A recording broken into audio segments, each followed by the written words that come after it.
রাস্তা দিয়ে হাঁটছি আর সিগারেট খাচ্ছি, আর হাতে রয়েছে 25 বছরের সম্পদ, মানে আমার সার্টিফিকেট, যার জন্য জীবনের অনেক সুখ ত্যাগ করেছি। এটা ভেবে যে ভবিষ্যতে সুখ আসবে, কিন্তু আমার জীবনে হয়তো তা সম্ভব নয়। এই পর্যন্ত প্রায় 50টার বেশি ইন্টারভিউ দিয়েছি, অনেক ভালোই ইন্টারভিউ দিয়েছি, কিন্তু চাকরির জন্য যে জিনিসটা সব থেকে বেশি দরকার সেই জিনিসটাই নেই, তাই চাকরিও হচ্ছে না। মাস্টার্স শেষ করার পরও যদি বেকার থাকতে হয় তাহলে এর থেকে কষ্টের আর কিছু নেই। বাবা সামান্য সরকারি চাকরিজীবী, তার অবসরের আর মাত্র 1 বছর আছে। ঘরে একটা অবিবাহিত বোন আছে। সবার একটাই আশা, আমার চাকরিটা হলে সবকিছু ঠিক হয়ে যাবে। আমার মতো অপদার্থ হয়তো আর কেউ নেই যে এত বড় হওয়ার পরও অসহায় বাবার টাকায় চলা লাগে। এইসব ভাবতে ভাবতে সিগারেট শেষ হয়ে গেল। হঠাৎই আমার বাটন মোবাইলটা বেজে উঠলো। আমার বাটন মোবাইলটা বেজে ওঠার 2টা কারণ আছে। একটা হলো হয়তো পরিবারের কেউ ফোন দিয়েছে, নয়তো আদিবা ফোন দিছে। আর কেউ ফোন দেবার মতো নাই, কারণ বেকার ছেলের কোনো বন্ধু থাকে না। লাস্ট 4টা বছর থেকে এই মেয়েটা আমাকে সহ্য করে এসেছে। হয়তো ওর জায়গায় অন্য কেউ থাকলে আরো আগে চলে যেত। আমি জানি না যে আমি ওকে ওর থেকে বেশি ভালোবাসি কিনা, কিন্তু এটা জানি যে ও আমাকে বড্ড বেশি ভালোবাসে। ফোনটা কেটে যাওয়ার আগেই ধরলাম। আদিবা নরম কণ্ঠে বলল, কেমন আছো? ভালো, তুমি কেমন আছো? আছি কোন রকম। কেন, কি হয়েছে? আজকে আবার ছেলেপক্ষ দেখতে আসবে? তুমি তোমার বাবাকে আমাদের কথা বলো। কিভাবে বলবো? বাবা যখন জানতে চাইবে ছেলে কি করে, তখন বলবো যে তুমি মাস্টার্স শেষ করার পরও বেকার। কোনো বাবাই চাইবে না বেকার ছেলের হাতে তার মেয়েকে তুলে দিতে। ঠিকই বলেছো তুমি, কোনো বাবাই তা চাইবে না। হয়তো আমার কপালটাই খারাপ। তুমি আমার থেকে ভালো ছেলে ডিজার্ভ করো আদিবা। অপর পাশ থেকে কান্নার আওয়াজ শুনতে পাচ্ছি। ছেড়ে যাওয়ার জন্য বুঝি তোমাকে ভালোবেসেছিলাম। খুব সহজে তো কথাটা বলে দিলে। একবার নিজেকে আমার জায়গায় রেখে চিন্তা করেছো? হয়তো করোনি। যদি করতে তাহলে হয়তো এখন এই কথা বলতে পারতে না। বাসায় প্রায় কাছাকাছি চলে এসেছি, পরে কথা বলবো। ভালো থেকো, আর খাবার ঠিক মতো খাবে। তারপর ফোনটা কেটে দিলাম। এই মেয়েটা আমাকে এত ভালোবাসে কেন? হয়তো ওর মতো করে আমি ওকে কোনোদিনও ভালোবাসতে পারবো না। প্রতিদিন ফোন করে আমার খবর নিবেই। লাস্ট কবে যে আমি ওকে ফোন দিয়েছি তা নিজেও জানি না। জানি না এই ভালোবাসার শেষ পরিণতি কি হবে। বাসায় আসার পরই মা জিজ্ঞেস করলো, চাকরিটা হলো বাবা? না, এটা হয়নি। মা একটা দীর্ঘশ্বাস ছেড়ে বলল, এভাবে আর কতদিন চলবে বাবা? অন্য কিছু একটা চিন্তা কর। তোর বাবার শরীরটাও ইদানিং ভালো যাচ্ছে না। আমি চেষ্টা তো করছি মা, কিন্তু কি করব? বর্তমান সময়ে তো আর বেধায় কিছু হয় না। এখন চাকরির জন্য সার্টিফিকেট গুরুত্বপূর্ণ নয়, টাকাই সব। যে টাকা দিচ্ছে সেই চাকরি পাচ্ছে। আমাদের মতো মধ্যবিত্তদের পড়ালেখা করাই উচিত না, কারণ আমরা তো আর টাকা দিতে পারবো না, তাই চাকরিও হবে না। এভাবে হাল ছেড়ে দিস না বাবা, দেখবি একদিন ভালো কিছুই হবে। সেই দিনটা হয়তো কোনো দিনও আসবে না মা। এখন থাক এসব, কি আর করবি? আমাদের যে কপাল খারাপ। হাত মুখ ধুয়ে আয়, আমি খেতে দিচ্ছি। এখন ক্ষুধা নাই, পরে খাবো বলে চলে আসলাম। ফ্রেশ হয়ে বিছানায় শুয়ে পড়লাম। ভাবছি এভাবে আর কতদিন চলবে। মাঝে মাঝে মরে যেতে মন চায়, কিন্তু মা বাবা আর বোনের জন্য পারি না। জীবনে পড়ালেখা করে কি করেছি? তার থেকে পড়ালেখা না করাটাই ভালো ছিল, অনেক টাকা বেঁচে যেত। না, আর কিছুই ভালো লাগছে না। কখন দিয়ে ঘুমিয়ে পড়লাম নিজেও জানি না। ঘুম থেকে উঠে ফ্রেশ হয়ে বেরিয়ে পড়লাম। 3টা টিউশনি করাই, বিকাল থেকে সন্ধ্যা পর্যন্ত। টিউশনি করিয়ে লেকের পাড়ে এসে বসলাম। টিউশনিতে নাস্তা দেয়, তাই সন্ধ্যায় আর কিছু খেতে হয় না। কিছুক্ষণ পর ইমরান আসলো। ইমরান হলো আমার বেস্ট ফ্রেন্ড। অবশ্য ফ্রেন্ড আরো আছে, কিন্তু তাদের কাছে এখন আর আমাদের জন্য সময় নেই। সময় থাকবে কি করে? তারা তো চাকরি করে, আর আমরা তো বেকার। কখনো ভাবতে পারিনি যে বন্ধুত্বে ফাটল ধরবে, কিন্তু যখন ওরা চাকরি পেল তখন থেকেই আস্তে আস্তে পরিবর্তন হতে শুরু করলো। আর এখন তো কথাই বলে না। বলবে কেন? তাদের তো এখন কত চাকরিওয়ালা বন্ধু আছে। আমাদের মতো বেকার বন্ধু তাদের দরকার হয় না। দুনিয়াটা বড়ই অদ্ভুত। এক সময় প্রিয় মানুষটাও একটা সময় পর হয়ে যায়। কি রে, এত কি ভাবছিস? ভাবছি কাছের মানুষগুলো কিভাবে পাল্টে গেল, তাই না? কাদের কথা বলছিস? বলছি আমাদের চাকরিজীবী বন্ধুদের কথা, যারা চাকরি পেয়ে আমাদের ভুলে গেল। আরে দোস্ত, ওদের কথা বাদ দে তো। যারা ভুলে গেছে তাদের কথা চিন্তা করে কি লাভ? হ্যাঁ, ঠিকই বলেছিস। তোর খবর কি সেটা বল। আর কি থাকবে, নতুন তো কিছু নেই যে বলবো, যা আছে সবই তো পুরনো। মিমের সাথে রিলেশন কেমন চলছে? চলছে না চলার মতো। আজকাল সে অনেক বিজি থাকে, ঠিক মতো কথা বলে না। হয়তো সেও পরিবর্তন হতে শুরু করেছে। সবাই পরিবর্তন হচ্ছে, শুধু আমরাই পারলাম না। এখন সে আগের জায়গাতেই পড়ে আছি। আদিবার কি খবর? মেয়েটা তো তোকে পাগলের মতো ভালোবাসে। অনেক ভালোবাসে। ফোন দিতে পারি না আমি, ওই ফোন দেয় সবসময়। জানি না কি ভালো কাজ করেছিলাম যে ওর মতো কাউকে পেয়েছি, কিন্তু থাকবে কিনা তা জানি না। থাকবে না মানে? কেন, কি হয়েছে?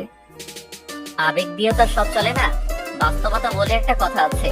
আর কোনো বাবাই চাইবে না তার মেয়েকে একটা বেকারের হাতে তুলে দিতে। আগে এত নেগেটিভ চিন্তা করিস না, হয়তো আমাদের ভালো সময় আসবে ইনশাল্লাহ। আমাদের মতো মধ্যবিত্তদের ভালো সময় আসা মানে সোনার হরিণ পাওয়া।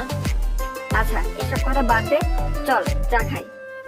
চল, চায়ের দোকানে দাঁড়িয়ে চা খাচ্ছি আর ধোয়া ছাড়ছি। দোস্ত, একটা কথা জিজ্ঞাসা করি।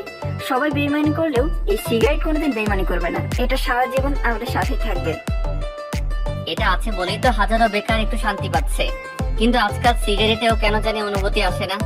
মাঝে মাঝে ভাবি, জীবনে যদি ম্যাজিকের মতো কোনো কিছু হতো, হঠাৎ করে সবকিছু ঠিক হয়ে যেত। মধ্যবিত্তরা শুধু স্বপ্নই দেখতে জানে, কিন্তু তা পূরণ করার ক্ষমতা থাকে না। তা ঠিক বলেছিস। আচ্ছা তাহলে উঠি, আজকে বাসা যাই, কাজ আছে একটু। আচ্ছা ঠিক আছে। তারপর ইমরান চলে গেল। আমি আরো কিছুক্ষণ একা একা বসে রইলাম। তারপর বাসার দিকে রওনা দিলাম। হঠাৎ করে মোবাইলটা বেজে উঠলো। মোবাইলের স্ক্রিনে আদিবা নামটা ভেসে উঠলো। রিসিভ করলাম। কোথায় তুমি? এই তো লেকের পাড়ে, ইমরানের সাথে আড্ডা দিচ্ছিলাম। এখন বাসায় যাব। তুমি কোথায়? আমার বান্ধবীদের সাথে নদীর পাড়ে আসছি। তুমি আসছো এখানে? না, এখন ভালো লাগছে না ওখানে যেতে। আমি বাসায় যাই, তুমি থাকো। আচ্ছা, তোমার আসতে হবে না, তুমি থাকো লেকের পাড়ে, আমি আসছি।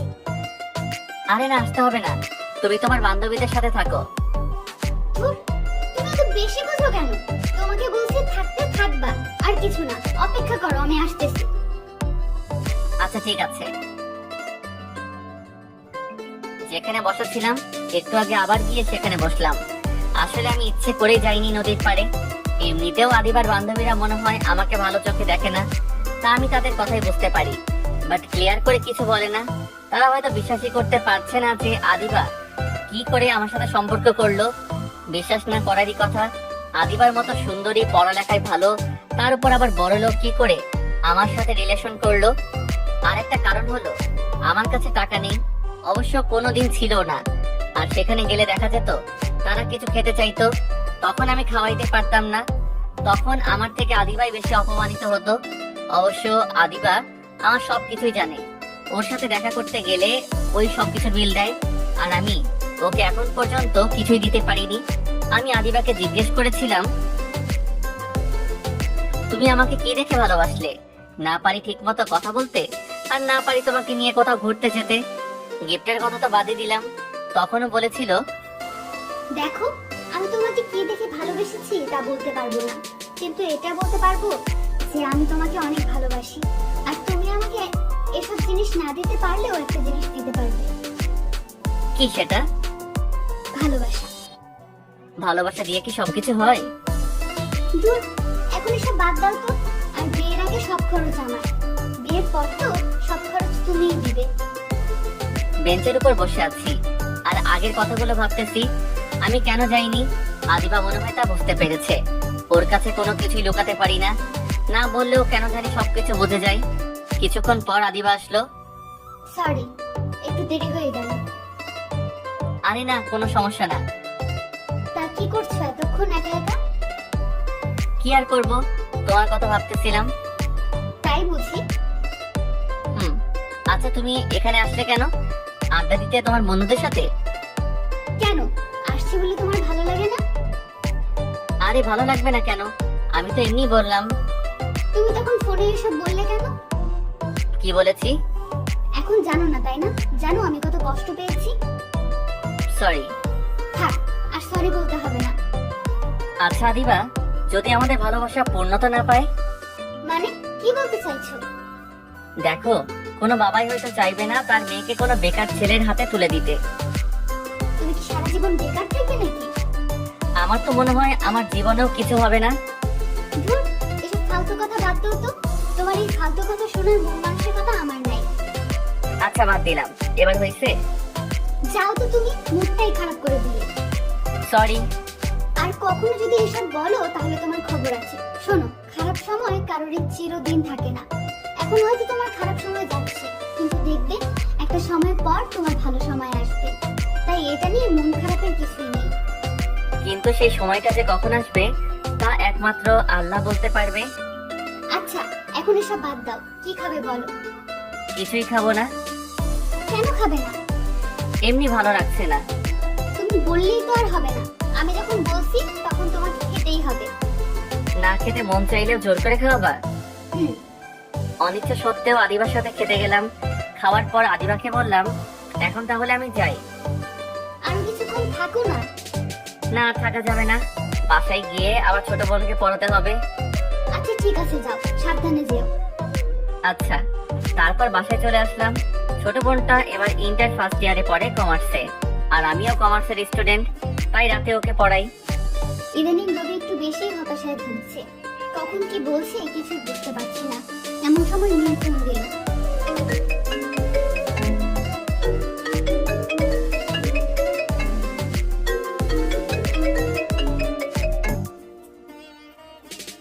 কি রে, কোথায় তুই? এই তো লেকের পাড়ে। তোরা কোথায়? আমরা নদীর পাড়ে আছি। তুই লেকের পাড়ে কি করিস? এতক্ষণ রবির সাথে ছিলাম, এখন একা। কেন? রবি বাসায় চলে গেছে, ওর নাকি কি কাজ আছে। তাহলে তুই ওখানে একা বসে আছিস কেন? আমাদের এখানে আয়। ভালো লাগছে না, তাই বসে আছি। আর বসে থাকতে হবে না, নদীর পাড়ে আয়। আচ্ছা আসছি। তারপর ওদের ওখানে যেতে লাগলাম। যাওয়ার পরে মিম বলল, কি রে, তুই লেকের পাড়ে একা একা বসেছিলি কেন? এমনি ভালো লাগছিল না। তুই রবি ভাইয়ের সাথে দেখা করতে গেলি আর সে তোকে রেখে চলে গেল? আরে ওর নাকি কি কাজ আছে, তাই চলে গেছে। এসব কথা এখন বাদ দে তো। আচ্ছা চল, ওই দিকটায় যাই। তারপর আরো কিছুক্ষণ আড্ডা দিয়ে বাসায় চলে আসলাম। বাসায় আসার পরই বাবা বলল, কোথায় ছিলে এতক্ষণ? ফ্রেন্ডসদের সাথে নদীর পাড়ে ঘুরতে গেছিলাম। লেখাপড়া তো নাই, সারাদিন তো খালি ঘুরে বেড়াও। এভাবে চলতে থাকলে পাশ করা লাগবে না। এক্সাম কবে তোমার? আরো পরে। তাই বলে এভাবে ঘুরে বেড়াবে? পড়ালেখায়ও মনোযোগ দাও, তা না হলে বলো বিয়ে দিয়ে দিই। না বাবা, আমি এখন বিয়ে করব না। এখনো তো পিচ্ছি। এখন থেকে ঠিকভাবে পড়ালেখা করব। আচ্ছা, মনে থাকে যেন। যাও, ফ্রেশ হয়ে আসো, সবাই একসাথে খাবো। তারপর ফ্রেশ হয়ে সবাই খেতে বসলাম। খেয়ে দিয়ে বিছানায় শুয়ে পড়লাম। ভাবছি বাবা আমার বিয়ের পেছনে কেন পড়ে আছে বুঝতে পারছি না। অনেক ছেলে দেখছি, কিন্তু আমি না করে দিয়েছি। তারপর শর্ত দিয়েছি ঠিকভাবে পড়ালেখা করতে হবে, নতুবা বিয়ে দিয়ে দিবে। ধুর, কিছুই ভালো লাগছে না এখন। রবির সাথে কথা বলবো তাও পাচ্ছি না। ফোন দিতেছি তাও ধরতেছে না। আর ফেসবুকও চালায় না। ফেসবুকে ঢুকে ফ্রেন্ডদের সাথে কথা বলতে লাগলাম। কি রে, কি করিস? কি আর বলবো, কিছুই না। তুই? ইমরানের সাথে কথা বলছি। বয়ফ্রেন্ড আছে ভালো কথা, তাই বলে সারাদিন কথা বলবি? তুইও তোর বয়ফ্রেন্ডের সাথে বল। আমাদের সেই সৌভাগ্য নাই। আচ্ছা দোস্ত, কালকে কলেজে কথা হবে। বাই এখন। Okay bye. ফ্রেন্ডসরা সবাই এখন ওদের বয়ফ্রেন্ডদের সাথে কথা বলছে, আর আমি এক হাদারামের সাথে প্রেম করছি, যে আমার সাথে ঠিকমতো কথাই বলে না। ধুর, কিছুই ভালো লাগছে না, ঘুমও আসছে না। তারপর কিছুক্ষণ নাটক দেখলাম মোবাইলে, তারপর ঘুমিয়ে পড়লাম। সকালে ঘুম থেকে উঠে ফ্রেশ হয়ে রেডি হতে লাগলাম। কিছুক্ষণ পর মা এসে বলল, এত সকালে রেডি হয়ে কোথায় যাচ্ছিস? আজকে একটা কোম্পানিতে চাকরির ইন্টারভিউ দিতে যাব। ছোট একটা চাকরি, দেখি হয় কিনা। কিছু খেয়ে যা। সকালে খেতে ভালো লাগছে না, গেলাম আমি। সাবধানে যাস। রেডি হয়ে ইন্টারভিউয়ের উদ্দেশ্যে বেরিয়ে পড়লাম। আসলে সকালে আমার কিছুই খেতে ইচ্ছে করে না, অভ্যাসে পরিণত হয়ে গেছে। 11টার আগে কিছুই খাই না। আল্লাহর নাম নিয়ে বাসা দিয়ে বের হলাম। চাকরিটা খুবই ছোট, একটা চাকরি দেখি হয় কিনা। ইন্টারভিউ দিতে গেলাম, ভালোভাবে দিলাম, জানি না হবে কিনা। তারা বলল পরে ফোন দিয়ে জানাবে। বুঝে গেছি যে এই চাকরিটাও হবে না, কারণ এর আগেও অনেকে বলেছে যে পরে ফোন দিয়ে জানাবে, কিন্তু সেই ফোন এখনো আসেনি। তাই ধরেই নিয়েছি এটাও হবে না। 1 বছর হলো পড়ালেখা শেষ করেছি, কিন্তু এখনো বেকার। জানি না কবে এই বেকারত্ব বুঝবে। আদিবা, তোমার সাথে আমার কিছু কথা আছে, একটু এদিকে আসবা? কি বলবেন বলেন? এখানে না, অন্য কোথাও। আরে এখানেই বলেন, কোনো সমস্যা হবে না। প্লিজ একটু আসো। আরে যা না, দেখ কি বলে। ঠিক আছে, তবে যা বলার তাড়াতাড়ি বলেন। আচ্ছা, আমি ইমন, তোমার 1 ইয়ার সিনিয়র। ও, আমি আদিবা। জানি আমি। কিভাবে? তোমাকে আমি অনেকদিন ধরে এই কলেজে ফলো করে আসছি। কেন? আসলে কিভাবে যে বলি কথাটা ভেবে পাচ্ছি না। আমি তোমাকে ভালোবেসে ফেলেছি। I love you. সরি, আমার বয়ফ্রেন্ড আছে। তো কি হয়েছে? তুমি আমার সাথে কিছুদিন সময় কাটিয়ে দেখো, তারপর তোমার যাকে ভালো লাগবে তার সাথে রিলেশন করবে। আজব তো, ফালতু কথা বলেন কেন? আমি আপনার সাথে সময় কাটাবো কেন? আর আমার তো বয়ফ্রেন্ড আছে, তাহলে কেন এসব বলেন? আমি ওকে অনেক ভালোবাসি, আর কখনো আমাকে ডিস্টার্ব না করলে খুশি হব বলেই চলে আসলাম। মাথাটা গরম হয়ে গেছে। ভাগ্যিস উনি আমার সিনিয়র, জুনিয়র হলে থাপ্পড় দিতাম। কিরে, তোকে এত রাগে দেখাচ্ছে কেন? আর বলিস না, মাথাটা একদম গরম হয়ে গেছে। যত সব ফালতু ছেলে কোথাকার। কি হয়েছে? আরে বলে কি না আমাকে তার পছন্দ। যখন বললাম বয়ফ্রেন্ড আছে আমার, তখন বলে আমার সাথে সময় কাটিয়ে দেখো, তারপর যাকে পছন্দ হবে তাকে বেছে নেবে। তুই বল, এটা কেমন কথা? আমি কেন তার সাথে সময় কাটাবো? সিনিয়র না হলে থাপ্পড় দিতাম। ছেলেটার মাথায় মনে হয় প্রবলেম আছে। তুই হাসছিস আর আমার প্রচন্ড রাগ হচ্ছে। আচ্ছা, হাসবো না, এখন চল ক্যান্টিনে গিয়ে কিছু খেয়ে আসি। রাস্তা দিয়ে হাঁটছি আর ভাবছি কি করা উচিত আমার। বাসায় গিয়েই বা কি বলবো? এই শহরে একটা চাকরি পাওয়া মানে সোনার হরিণ হাতে পাওয়া, কিন্তু মনে হচ্ছে সেই সোনার হরিণটা আমাদের মতো মধ্যবিত্তদের কখনো পাওয়া হবে না। বাবা মা অনেক কষ্ট করে আমাদের লেখাপড়া করায়, এটা ভেবে যে তারা কত কষ্ট করলেও আমাদের যাতে কষ্ট করতে না হয়, কিন্তু তাদের সব কষ্টই বৃথা যায়। কারণ আজকাল চাকরি পেতে হলে যা সবচেয়ে বেশি প্রয়োজন সেই জিনিসটাই মধ্যবিত্তদের থাকে না। বাসায় চলে আসলাম, কোনো কিছু না বলেই আমার রুমে এসে শুয়ে পড়লাম। কিছুই ভালো লাগতেছিল না, কি বা বলতাম মাকে। অবশ্য মা আমাকে দেখেই বুঝে গেছে যে চাকরিটা আমার হয়নি।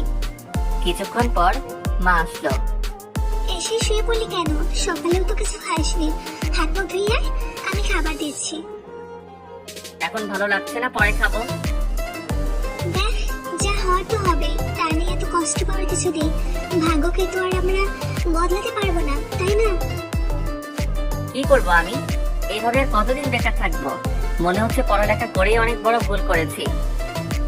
এভাবে ধৈর্য হারা হলে চলবে না। আল্লাহ হয়তো আমাদের ধৈর্যের পরীক্ষা নিচ্ছে, দেখবি একদিন সবকিছু ঠিক হয়ে যাবে। আর তুই তো প্রাইভেট পড়াস, তাহলে আর এত চিন্তা করছিস কেন? আরো ভালোভাবে চাকরির জন্য তৈরি হ, দেখবি একদিন না একদিন ঠিকই হবে।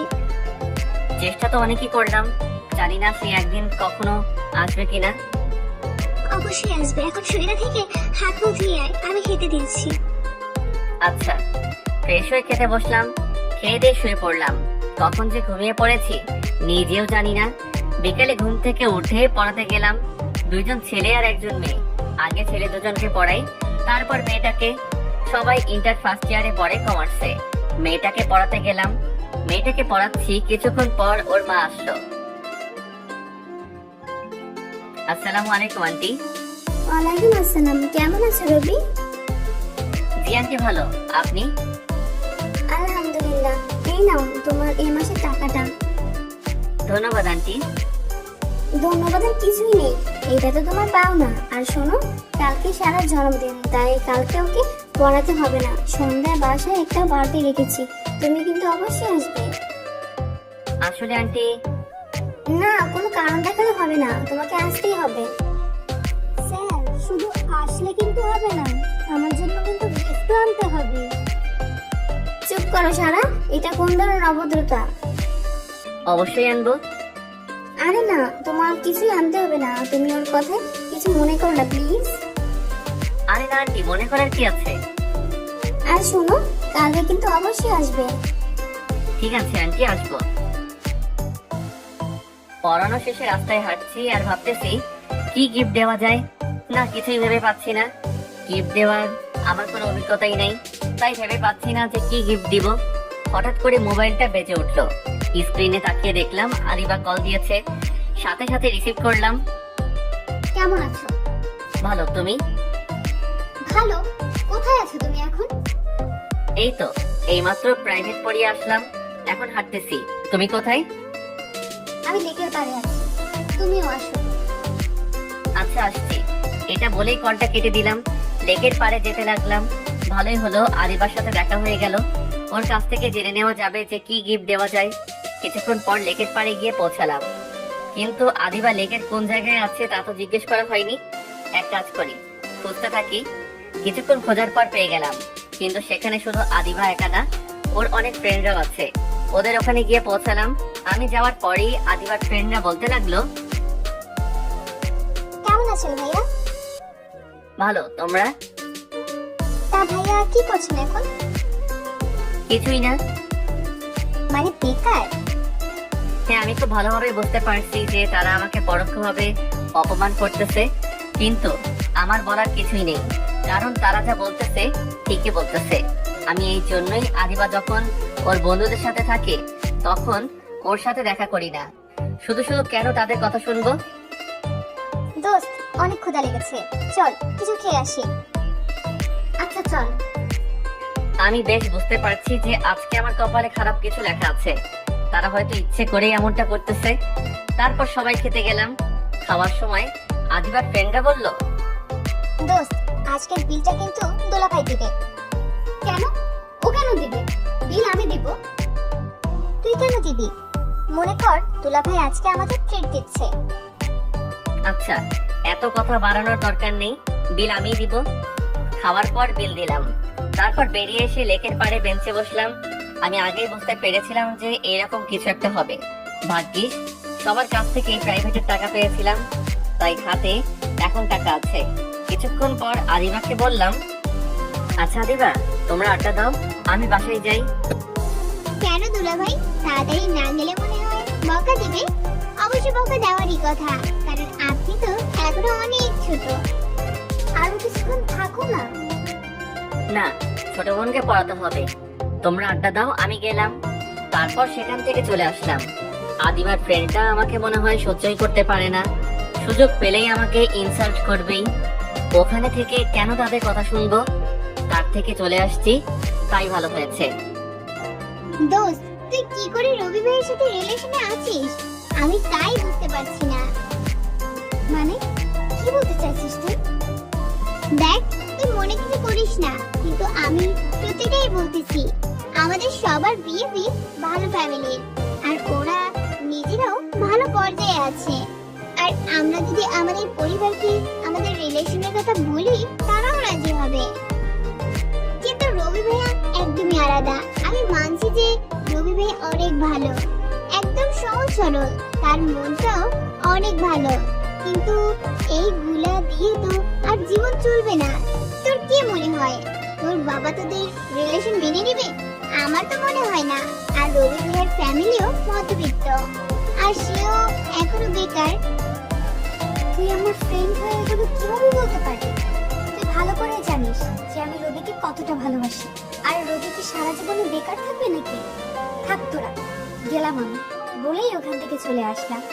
রবির নামে কেউ কিছু বললে আমার একদমই সহ্য হয় না। আরে আমার কথাটা তো শোন। কোনো কথা নেই, যাচ্ছি আমি। বাসায় চলে আসলাম। রাগে আমার মাথাটা একদম গরম হয়ে গেছে। ছোট বোনটার জন্য কিছু কিনে বাসায় গেলাম। বাসায় গিয়ে গিফটটা ছোট বোনকে দিলাম। ও অনেক খুশি হয়েছে। খুশি হওয়ারই কথা। বোনের জন্য ভাই যা কিছু কিনুক তাতেই বোন খুশি। এটাই হয়তো ভাই বোনের ভালোবাসা। তারপর ওকে পড়াতে রাখলাম। ও খুব ভালো স্টুডেন্ট, অল্পতেই বুঝে যায়। পড়ানো শেষে সবাই মিলে খেতে বসলাম। তখন বাবা বলল, তোর ইন্টারভিউ আবার কবে? চাকরির জন্য আর আবেদন করব না। কেন? কি হবে আবেদন করে? চাকরি তো আর হবে না। আর হবে বা কি করে? আমার তো আর মামা খালোর জোর নেই, আর টাকাও দিতে পারবো না যে হবে। আজকালকার ছেলে মেয়েদের ধৈর্য একটু কম, তারা অল্পতেই ধৈর্য হারায়। দেখ, তোর মতো হাজারো বেকার ছেলে আছে বাংলাদেশে, তাই বলে তারা সবাই তো আর এই কথা বলবে না। কোনো কিছু সহজে পেলে তার মূল্য থাকে না। আর তুই আবারও ভালোভাবে প্রস্তুতি নে চাকরির জন্য। বারবার চেষ্টা কর, দেখবি হবেই। আর সবার চাকরি তো আর টাকাই হয় না, অনেকের মেধাও হয়। কঠিন পরিশ্রম কর, যাতে সেই অনেকের মধ্যে তুইও থাকতে পারিস। আর মন থেকে এইসব চিন্তা দূর কর, তবেই সফলতা আসবে। খেয়ে দিয়ে বিছানায় এসে শুয়ে পড়লাম আর বাবার কথাগুলো ভাবতে থাকলাম। আসলে বাবা যা বলেছে ঠিকই বলেছে। অনেকের তো মেধায়ও চাকরি হয়, আর আমার মতো বেকার তো লাখ লাখ আছে। তাহলে আমি কেন হাল ছেড়ে দিব? আরো ভালোভাবে চাকরির জন্য প্রস্তুতি নিতে হবে। এসে ভাবতেছিলাম, তখনই মোবাইলটা বেজে উঠলো। স্ক্রিনে তাকিয়ে দেখলাম আদিবা ফোন দিয়েছে। রিসিভ করলাম। কি করো? ফুটবল খেলি। খেলবা তুমি? মানে? মানে কিছু না। এত রাতে মানুষ কি করে আর কি করো এইটা নিজে যখন ফোন দিবা তখন জিজ্ঞেস করবা। কি হয়েছে তোমার বলো তো? এরকম করতেছো কেন? কিছুই হয়নি আমার। কি আর হবে? আমি তো তোমার কাছে বেশি কিছু চাইনি রবি, শুধু তোমার কাছে একটু সময় চেয়েছিলাম আমার জন্য, কিন্তু সেটাও তুমি দিতে পারলে না। লাস্ট 1 মাস তুমি আমার সাথে ঠিকভাবে কথাই বলো না, দেখা তো দূরের কথা, আর আমি ফোন না দিলে একবারও তো আমার খোঁজ খবর নাও না। দেখো আদিবা, তুমি ভালো করেই জানো আমার অবস্থা। গোল্লায় যাক তোমার অবস্থা। আমার তো মনে হয় তুমি আমাকে ভালোই বাসো না। তুমি এটা বলতে পারলে? হ্যাঁ পারলাম। বলে ফোনটা কেটে দিল। বুঝলাম না হঠাৎ করে আদিবা এইভাবে কথা বললো কেন। কোনো সময় তো আদিবা এরকম ভাবে কথা বলে না আমার সাথে। তাহলে আজ হঠাৎ করে কি হলো? এসব ভাবতে ভাবতে ঘুমিয়ে পড়লাম। সকালে ঘুমিয়ে আছি, মোবাইলের রিংটোনে ঘুম ভেঙে গেল। স্ক্রিনের দিকে তাকিয়ে দেখলাম মিম ফোন দিয়েছে। ঘুমের ঘোরে কল রিসিভ করলাম। গতকালকে তো রাগ করে চলে গেলি, কলেজে আসবি না আজকে? জানি না। জানি না মানে? কলেজে অবশ্যই আসবি, ঠিক আছে? আচ্ছা সরি গতকালকের ঘটনার জন্য। আরে না ঠিক আছে, সরি বলতে হবে না। আচ্ছা তাহলে কলেজে আয়। আচ্ছা। তারপর ঘুম থেকে উঠে ফ্রেশ হয়ে নাস্তা করলাম। তারপর রেডি হয়ে কলেজে গেলাম। কলেজে যাওয়ার পরই আবার প্যারায় পড়লাম। সেদিনের সেই ছেলেটা পিছে পড়ে আছে, যেখানে যাচ্ছে সেখানেই পিছনে পেছনে যাচ্ছে। এমনিতেই রেগে আছি, তার উপর আবার ওর এই ফলো করা। মাথাটা একদম গরম হয়ে গেছে। না আর সহ্য করা যায় না। ছেলেটার কাছে গিয়ে রাগী গলায় বললাম, এই যে আপনার সমস্যাটা কি? ফলো করছেন কেন? কোথায় ফলো করলাম? আমি যেখানে যাই আপনি সেখানেই চলে আসেন। মনে হচ্ছে নিজের চুল নিজে ছিঁড়ে ফেলি। দেখেন একদম উল্টাপাল্টা বলবেন না। এমনিতেই মাথা গরম হয়ে আছে, তার উপর আবার আপনার ডিস্টার্ব, আর নিতে পারছি না একদম। পরে আপনার সাথে আবার খারাপ কিছু করে ফেলবো। এখনই এখান থেকে চলে যান। খারাপ কিছু করলে তো ভালোই হয়, আপনি করতে পারেন, আমি কিছু মনে করব না। উফ, দেখুন আমাকে রাগাবেন না কিন্তু, তাহলে একদমই ভালো হবে না। আচ্ছা, আর রাগারাগির দরকার নেই, আমি এখান থেকে চলে যাব, তবে একটা শর্ত আছে। কি শর্ত? আপনাকে আমার সাথে কফি খেতে হবে। আমি আপনার সাথে কফি খেতে কেন যাব? তাহলে আমিও আপনার পিছু ছাড়ছি না। ছাইরেন না পিছু। তার মানে আপনি চান যে আমি আপনার পিছু নেই? আজব তো, এটা কেন চাইবো? আর আপনি কিন্তু বাড়াবাড়ি করছেন। জানি আমি, তাই তো বলছি কফি খেতে চলেন, তাহলেই আর বাড়াবাড়ি করব না। উফ, আমি পাগল হয়ে যাব। আচ্ছা যাব, তবে এরপর আর আমাকে বিরক্ত করতে পারবেন না। দেখা যাবে, আগে কফি খেতে তো চলেন। তারপর আপদটাকে পিছু থেকে ছাড়ানোর জন্য কলেজ ক্যান্টিনে কফি খেতে গেলাম। ছেলেটা যে এত কথা বলতে পারে তা জানা ছিল না। কফি খেতে গিয়ে যে মানুষ এত কথা বলতে পারে তা ছেলেটাকে না দেখলে বুঝতেই পারতাম না। কফি খেয়ে ফ্রেন্ডদের কাছে চলে আসলাম। কিরে, কোথায় গিয়েছিলি? আর বলিস না, একটা পাগলকে আমার পিছু ছাড়িয়ে আসলাম। মানে? তারপর ওদেরকে সব বললাম। ছেলেটা একটা পাগল।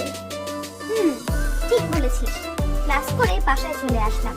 বাসায় আসার পর ফ্রেশ হয়ে খাবার খেলাম। খেয়ে দিয়ে বিছানায় শুয়ে পড়লাম। রবিকে ফোন দিতে যাব, তখনই গতকালকের রাতের কথা মনে পড়ে গেল। ধুর, আমরা যে কখন কি করি না নিজেও জানি না। গতকালকে মিমের উপর অনেক রেগেছিলাম। তারপর আবার রবি তো ফোন দেয় না, তাই তখন ওর সাথে ওইরকম করেছিলাম। শুধু শুধু ওর সাথে ওইরকম করলাম। নিজের কাছেই এখন খুব খারাপ লাগছে। বিছানায় শুয়ে শুয়ে আদিবার কথা ভাবছি। ও গতকালকের পর একটা বারও ফোন দেয়নি। হয়তো ওর কাছে আমার মূল্য কমে গেছে। হঠাৎই মোবাইলে কল আসলো। স্ক্রিনে তাকিয়ে দেখলাম আদিবা কল দিয়েছে। রিসিভ করলাম। কেমন আছো? ভালো, তুমি? ভালো। কি করো? শুয়ে আছি। তুমি? আমিও শুয়ে আছি। ভালো। তোমার কথা এরকম লাগছে কেন? কিরকম লাগছে? কেমন জানি। না, কিছু না। তারপর কিছুক্ষণ দুজনে চুপ রইলাম। কেউ কোনো কথা বললাম না। গতকালকে আদিবার ব্যবহারে খুব রাগ হয়েছিল। নীরবতা ভেঙে আদিবা বলল, রবি, আমি খুবই সরি রাতে তোমার সাথে ওরকম ব্যবহার করার জন্য। প্লিজ মাফ করে দাও। আরে কি বলছো? তুমি তো আর ভুল কিছু বলো নাই। যা বলেছো ঠিকই বলেছো। না, কিছুই ঠিক বলি নাই। খুবই খারাপ ব্যবহার করেছি তোমার সাথে। আসলে মিমের উপরে রেগেছিলাম, তাই তোমার সাথে ওইরকম করেছি। সরি আমি। আরে না, সরি বলতে হবে না। আমি কিছু মনে করিনি। আমি জানি আমার ব্যবহারে তুমি কষ্ট পেয়েছো। না, কষ্ট পাইনি। তবে অবাক হয়েছি তুমি আমার সাথে এইভাবে কথা বলছো তাই। সরি। আচ্ছা, এখন এসব বাদ দাও। আজকে কলেজে গিয়েছিলে? গিয়েছিলাম। আজকে সন্ধ্যায় লেকের পাড়ে আসবে? না, আসতে পারবো না। যাবো এক জায়গায়। কোথায় যাবে? আমি যেই মেয়েটাকে পড়াই আজকে ওর জন্মদিন, তাই সন্ধ্যায় পার্টি আছে ওদের বাসায়, সেখানে যেতে হবে। ও ভালো। তা কি গিফট দেবা? আরে তার কথাই তো ভুলে গিয়েছিলাম। তোমাকে গতকালকে জিজ্ঞেস করতে চেয়েছিলাম যে গিফট দিব, কিন্তু এরপর মনে ছিল না। আচ্ছা বলো তো, কি গিফট দেওয়া যায়? দাও তোমার পছন্দ মতো কিছু। আরে আমি বুঝতে পারছি না যে কি গিফট দিব, তুমি বলো। ড্রেস গিফট করতে পারো।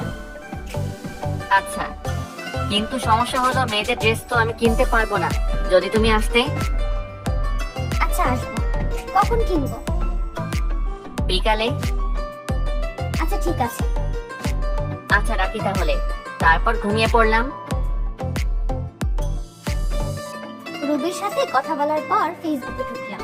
ফ্রেন্ডদের সাথে কিছুক্ষণ কথা বললাম। হঠাৎ করে মোবাইলটা বেজে উঠলো। স্ক্রিনে তাকিয়ে দেখলাম অপরিচিত নাম্বার, তাই রিসিভ করলাম না। তারপর আবার একই নাম্বার থেকে কল আসলো। এবার কেটে দিলাম, কারণ আমি অপরিচিত কারো নাম্বার রিসিভ করি না। আমার পরিচিত কারো যদি অন্য নাম্বার দিয়ে কল দেওয়া লাগে, তাহলে আম্মুর নাম্বারে কল দেয়, কারণ তারা জানে আমি অপরিচিত নাম্বার দেখলে কল রিসিভ করি না। কিন্তু এই নাম্বারটা থেকে বিরতিহীনভাবে কল আসতেই লাগলো। রাগ করে কলটা রিসিভ করে বলতে লাগলাম, সমস্যা কি আপনার? এতবার কল দিচ্ছেন কেন? কি আপনি? আরে একসাথে এতগুলো প্রশ্ন করলে উত্তর কিভাবে দেব? দেখুন, আমার ফাইজলামি একদমই ভালো লাগে না। আপনি তো আমার পরিচিত কেউ না, তাহলে কল কেন দিচ্ছেন? আর কল দিবেন না। আরে শুনুন, ফোনটা কাটবেন না। মনে করেন আমি আপনার পরিচিত কেউ। মানে আপনি আমার পরিচিত আর আমি আপনাকে চিনি না, এটা কিভাবে সম্ভব? আপনার এই ফালতু কথা শোনার টাইম আমার নাই বলেই ফোনটা কেটে দিয়ে নাম্বারটা ব্ল্যাক লিস্টে ফেলে দিলাম। কিছুক্ষণ পর আবার একটা অপরিচিত নাম্বার থেকে কল আসলো, সেটাও ব্ল্যাক লিস্টে ফেললাম। জানি ওই ছেলেটাই হবে হয়তো, তাই ব্ল্যাক লিস্টে ফেললাম। যত সব ফালতু ছেলে কোথাকার। বিকালে ঘুম থেকে উঠে রেডি হয়ে আদিবাকে ফোন দিয়ে আসতে বললাম। আদিবা আসলে ওর সাথে ড্রেস কিনতে গেলাম। ড্রেস কেনার পর আদিবা বলল, তুমি পার্টিতে যাওয়ার জন্য রেডি হয়ে বের হয়েছো? হুম। তা কি করবে এখন? কি করব? আর একটু পরেই তো পার্টিতে যাব। আরে পার্টিতে সন্ধ্যার সময়, এখন চলো লিকের পারে যাই। না থাক, পরে আবার পার্টিতে যেতে দেরি হয়ে যাবে। আরে হবে না, তুমি চলো তো। তারপর আদিবার সাথে লেকের পাড়ে গেলাম। অনেকক্ষণ দুজনে কথা বললাম। আদিবার সাথে কথা বলে পার্টিতে গেলাম। আমাকে দেখে আন্টি অনেক খুশি হয়েছেন, তা তাকে দেখে বোঝা যাচ্ছে। আমি অনেক খুশি হয়েছি তুমি এসেছো। তুমি বলতে গেলে আমাদের পরিবারেরই একজন। আসলে তোমার মতো নম্র ভদ্র ছেলে পাওয়া খুবই কঠিন। এ কি, তোমাকে না বলেছি গিফট আনতে হবে না, তাহলে কেন আনছো? সামান্য, বেশি কিছু না আন্টি। তারপর কেক কাটা হলো। দোকান থেকে খেয়ে দিয়ে বাসায় চলে আসলাম। বাসায় এসে চাকরির জন্য পড়তে বসলাম। বাবা ওই কথাগুলো বলার পর থেকেই আগের চেয়ে বেশি করে চাকরির জন্য প্রস্তুতি নিচ্ছি। যখনই বাসায় থাকি তখনই পড়ি। কিছুক্ষণ পর আদিবা ফোন দিল।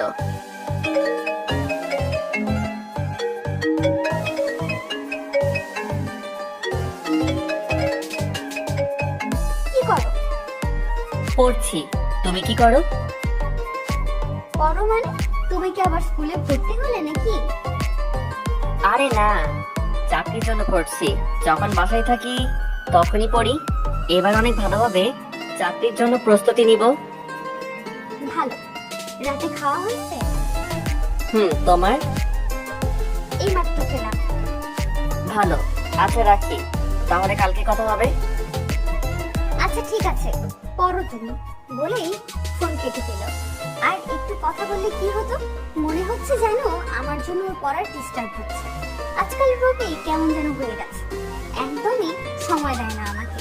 ওর চাকরিটা হলেই বাবাকে ওর কথা বলবো, কিন্তু চাকরিটা যে ওর কবে হবে কে জানে। মনে হচ্ছে এখনই বাবাকে বলে দিই, কিন্তু বললেই তো আর হবে না। যখন সন্ধ্যে ছেলে বেকার তখন আর কিছুই বলার থাকে না।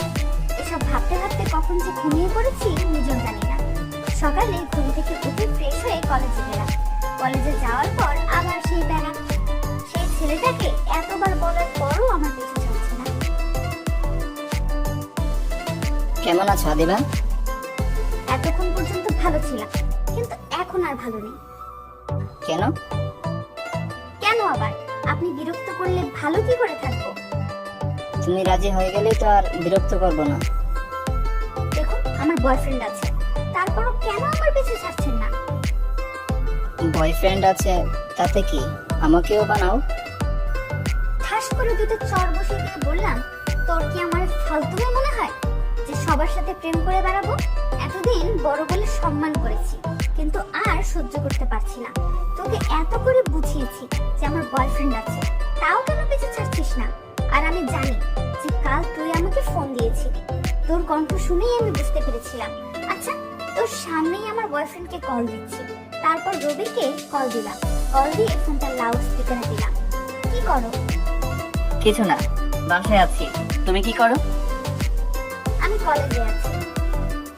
কিছু হয়েছে তোমার? আমার আবার কি হবে? না মানে কলেজ টাইমে ফোন দিলে তারপর আবার তোমার কথাও কেমন জানি লাগছে। আরে না, আমার কিছু হয়নি। তোমার কথা মনে পড়লো তাই কল দিলাম। অনেক ভালোবাসি তোমাকে। আচ্ছা রাখছি, পরে কথা বলবো। তারপর ফোন কেটে দিয়ে ইমনকে বললাম, এবার মাথায় ঢুকছে সবকিছু? সরি, আসলে আমি ভেবেছিলাম যে তুমি আমার সাথে এমনি এমনি বলছো তোমার বয়ফ্রেন্ডের কথা, আর আমি তোমাকে অনেক ভালোবেসে ফেলেছিলাম, তাই তো তোমার পিছু পড়ে থাকতাম সব সময়। আর আমি ফালতু ছেলেদের মতো মেয়েদের ডিস্টার্ব করে বেরোই না। তুমি ফার্স্ট কোনো মেয়ে যাকে ভালোবেসেছি, তাই তো তোমার পিছু নিতাম। সরি তোমাকে এতদিন বিরক্ত করার জন্য, আর কখনো তোমাকে বিরক্ত করবো না। পারলে আমাকে মাফ করে দিও। এগুলো বলে ছেলেটা চলে গেল। তারপর আমি ও ফ্রেন্ডদের কাছে চলে গেলাম, ওদের সাথে আড্ডা দিতে লাগলাম। ক্লাস করে বাসায় চলে আসলাম। বাসায় এসে ফ্রেশ হয়ে খেতে বসলাম। তখন বাবা বলল, তোমার লেখাপড়া কেমন চলছে? এই তো বাবা ভালো। ভালো? তা তো তুমিই বলছো, কিন্তু তোমাকে তো আমি পড়তেই দেখি না। পড়ি তো বাবা, কখন পড়ো? রাত 9টার পরে পড়ি। কি যে পড়ো তা তো রেজাল্টেই দেখা যাবে। খাওয়ার পর রুমে এসে শুয়ে পড়লাম। আজকে কেন জানি খুব ক্লান্ত লাগছে, তাই বিছানায় শুয়ে পড়তেই ঘুমিয়ে গেলাম। রাতে সবাই মিলে খেতে বসলাম। তখন বাবা বলল, তোমার ইন্টারভিউ আবার কবে? কিছুদিন পর একটা আছে বাবা, ওইটার জন্যই ভালোভাবে প্রস্তুতি নিচ্ছি। ভালো, কখনো হাল ছেড়ে দিবে না, শেষ পর্যন্ত চেষ্টা করে যাবে, দেখবে একদিন ঠিকই সফল হবে। খাওয়ার পর রুমে এসে আবার পড়তে বসলাম। একটা ব্যাংকে চাকরির জন্য ইন্টারভিউ দিব কিছুদিন পর, তাই ওটার জন্য প্রায় সারাদিনই পড়ালেখা করি। প্রাইভেট পড়ানো ছাড়া তেমন একটা বাইরে বের হই না, কিন্তু কালকে আদিবার জন্মদিন, তাই কালকে তো বের হতেই হবে। আজকে রাত 12টার পর আদিবাকে উইশ করব। ও হয়তো ভেবেছিল যে আমি ওর জন্মদিন ভুলে গেছি। মাঝে মাঝে আদিবাকে নিয়ে অনেক চিন্তা হয়, কারণ জানি না আমাদের ভালোবাসা পূর্ণতা পাবে কিনা। প্রতিদিনই ওকে হারানোর ভয় থাকি। ভাবছি আমাদের ভালোবাসা যদি পূর্ণতা না পায় তখন কি হবে। মেয়েটা যে আমাকে বড্ড বেশি ভালোবাসে, জানি না ভবিষ্যতে কি হবে। আরো কিছুক্ষণ পড়লাম। 12টা বাজার পর আদিবাকে কল দিলাম, কিন্তু রিসিভ হচ্ছে না। আবার কল দিলাম, কিন্তু একই অবস্থা। বাঁচতে বাঁচতে কেটে গেল। আদিবা তো একবার কল দেওয়ার সময় রিসিভ করে, আজকে কি হলো বুঝতে পারছি না। অনেকবার কল দিলাম, তাও রিসিভ হচ্ছে না। এভাবে মনে হয় 50 বার দিলাম, কিন্তু একই অবস্থা। অনেক চিন্তা হচ্ছে, আদিবার কিছু হলো না তো আবার। লাস্ট আরেকবার কল দিয়ে দেখি। কল দিলাম, অনেকক্ষণ রিং হলো, তাও রিসিভ করছে না। কলটা কেটে যাবে, ঠিক সেই মুহূর্তে রিসিভ করলো। কি অবস্থা তোমার? তুমি ঠিক আছো তো? আমার আবার কি হবে, আমি একদম ঠিক আছি। তোমাকে 50 বারের বেশি কল দিলাম, কিন্তু রিসিভ করো নাই। জানো আমি কতটা চিন্তায় ছিলাম। কি বলো, এতবার? আসলে আমার খুব ক্লান্ত লাগছিল, তাই ঘুমিয়ে পড়েছিলাম, তাই টের পাইনি। আমি অনেক সরি, প্লিজ কিছু মনে করো না। কি হলো, কিছু বলছো না কেন? কি বলবো? এখনো রাগ করে আছো? না, আমি রাগ করি নাই। সরি বাবু, প্লিজ রাগ করো না। আমার খুব ক্লান্ত লাগছিল, তাই কখন যে ঘুমিয়ে পড়েছি বুঝতে পারিনি। এত রাতে যখন কল দিয়েছো, তাহলে তো মনে হয় নিশ্চয়ই কোনো কারণ আছে। শুভ জন্মদিন। আজকে আমার জন্মদিন, আর আমার একদমই মনে ছিল না। অনেক অনেক ধন্যবাদ আর সরি। সরি কেন? তুমি আমাকে উইশ করার জন্য কল করেছিলে, আর আমি রিসিভ করতে পারিনি, তাই। এটা কোনো সমস্যা না, তুমি তো আর ইচ্ছা করে করনি। আচ্ছা, কালকে কিন্তু আমরা সারাদিন করবো। না করলে হয় না। আমি কোনো কথা শুনতে চাই না। কালকে তুমি আর আমি সারাদিন করবো, এটাই শেষ কথা। আচ্ছা, দেখা যাবে। এখন ঘুমাও। ঘুমাও মানে? আজকে আর ঘুমাবো না। কেন ঘুমাবে না? ঘুম চলে গেছে, তাই। আজকে সারা রাত তোমার সাথে কথা বলবো। সারা রাত কিভাবে কথা বলবো? আমি জানি, বলতে হবে। পাগলি একটা। তোমার পাগলি। তারপর আদিবার সাথে কথা বলতে লাগলাম। ও বলছে আর আমি শুনছি। আমাদের সামনে কি হবে তা নিয়ে বলছে। মেয়েটা ভালো কল্পনা করতে পারে, একদম বাচ্চাদের মতো। কথা বলতে বলতে এক পর্যায়ে আদিবা ঘুমিয়ে পড়লো। তারপর কল কেটে দিয়ে আমিও ঘুমিয়ে পড়লাম। সকালে মোবাইলের শব্দে ঘুমটা ভেঙে গেল। সকালে আবার কে ফোন দিল। এমনিতেই রাতে ঠিকভাবে ঘুমাতে পারি নাই। আদিবার সাথে অনেকক্ষণ কথা বলতে হয়েছে। কলটা কেটে দিয়ে ঘুমিয়ে পড়লাম, কিন্তু ঘুমাতে আর পারলাম না। আবার কল দিল। মাথাটা গরম হয়ে গেল। ঘুমের সময় কেউ আমাকে ডিস্টার্ব করলে আমার মাথা ঠিক থাকে না, তাই আবার কলটা কেটে দিলাম। কিন্তু আমার কপালে মনে হয় আজকে আর ঘুম নাই। তা না হলে সকালে কল দিয়ে কে আবার আমার ঘুমের ব্যাঘাত ঘটাবে। নাম্বার না দেখে কল রিসিভ করলাম, কিন্তু কলটা রিসিভ করে মনে হলো যে কলটা আমার কেটে দেওয়া একদমই উচিত হয়নি। তুমি বারবার আমার কল কেটে দিচ্ছিলে কেন? আমি ভেবেছিলাম কে না কে, তাই কেটে দিয়েছিলাম, কারণ আমি প্রচন্ড ঘুমের ঘরে ছিলাম। তাই বলে নাম্বারটা দেখবে না? সরি, আমি বুঝতে পারিনি যে তুমি কল দিবে। তুমি তো জানো যে আমি কতটা ঘুম পাগল। ঠিক আছে, তুমি ঘুমাও, আর ডিস্টার্ব করবো না। আরে রাগ করছো কেন? আর কিছু বলার আগেই আদিবা ফোন কেটে দিল। এই মেয়েটাও না অল্পতেই অভিমান করে। কল দিলাম আদিবাকে, কিন্তু রিসিভ করলো না। আবার দিলাম, তাও একই অবস্থা। আবার কল দিলাম, কিছুক্ষণ রিং হওয়ার পর রিসিভ করলো। সরি, আমি বুঝতে পারিনি। কি হলো, কিছু বলছো না কেন? সরি বললাম তো। আচ্ছা, কথা বলতে না চাইলে আমি কল কেটে দিচ্ছি। কল কাটলে একদম মেরে ফেলবো। বাপ্পা, এত রাগ? আচ্ছা, এখন বলো কেন কল দিয়েছিলে? তোমাকে না রাতে বলেছিলাম আমার সাথে সারা রাত কথা বলতে, তুমি তা না করে কল কেটে দিয়েছিলে কেন? তুমি তো ঘুমিয়ে পড়েছিলে। তোমার কারণেই তো ঘুমিয়ে পড়েছিলাম। তুমি ঠিকভাবে কথা বললে তো আর ঘুমাতাম না। আর তুমি আমাকে ঘুমাতে দিলে কেন? তুমি কথা বলতে বলতে ঘুমিয়ে পড়লে আমি কি করব? আচ্ছা, এখন এসব বাদ দাও। আজকে কিন্তু আমরা সারা দিন ঘুরবো। আচ্ছা, তা এখন কি করবে? এখন আবার ঘুমাবো। ঘুমাও আর যা করো, ঠিক টাইমে তোমাকে যেন লেকের পাড়ে পাই। আরে এখনো তো 7টা বাজে নাই, 10টার আগে চলে আসবো। আচ্ছা ঠিক আছে, ঘুমাও তুমি। আচ্ছা, তারপর কল কেটে দিয়ে আবার ঘুমিয়ে পড়লাম। ঘুম থেকে উঠে ফ্রেশ হয়ে কিছু খেলাম। তারপর আদিবাকে কল দিয়ে লেকের পাড়ে আসতে বললাম। লেকের পাড়ে গিয়ে দেখি আমার আগেই আদিবা চলে এসেছে। তারপর লেকের পাড়ে কিছুক্ষণ থেকে দুজনে নদীর পাড়ে ঘুরতে গেলাম। নদীর পাড়ে দুজনে পাশাপাশি হাঁটতেছি, হালকা বাতাস বইছে, ভালোই লাগছে অনেক। নদীর পাড়ে একটা রেস্টুরেন্ট আছে, দুপুরে ওখানে খেলাম দুজনে। খাওয়ার পর অন্য এক জায়গায় ঘুরতে গেলাম। ঘুরতে ঘুরতে সন্ধ্যা হয়ে আসলো। তারপর আদিবাকে বললাম, সন্ধ্যা হয়ে গেল, এখন তাহলে তুমি বাসায় যাও। আরো কিছুক্ষণ থাকি না? আর থাকতে হবে না, সেই সকালে বের হয়েছো, এখন বাসায় যাও, তা না হলে তোমার বাবা মা আবার চিন্তা করবে। চিন্তা করবে না, আমিও তাদের বলে এসেছি আমি বান্ধবীদের সাথে আজকে সারা দিন ঘুরবো। সারাদিনই তো ঘুরলাম, এখন বাসায় গিয়ে একটু বিশ্রাম নাও। আচ্ছা ঠিক আছে। তারপর আদিবাকে ওর বাসায় এগিয়ে দিয়ে আমি আমার বাসায় চলে আসলাম। রাতে শুয়ে শুয়ে আজকের দিনটার কথা ভাবতে থাকলাম। আজকের দিনটা খুব সুন্দর ছিল। আজকের মুহূর্তগুলোর কথা কখনো ভুলবো না, এসব ভাবতেছিলাম।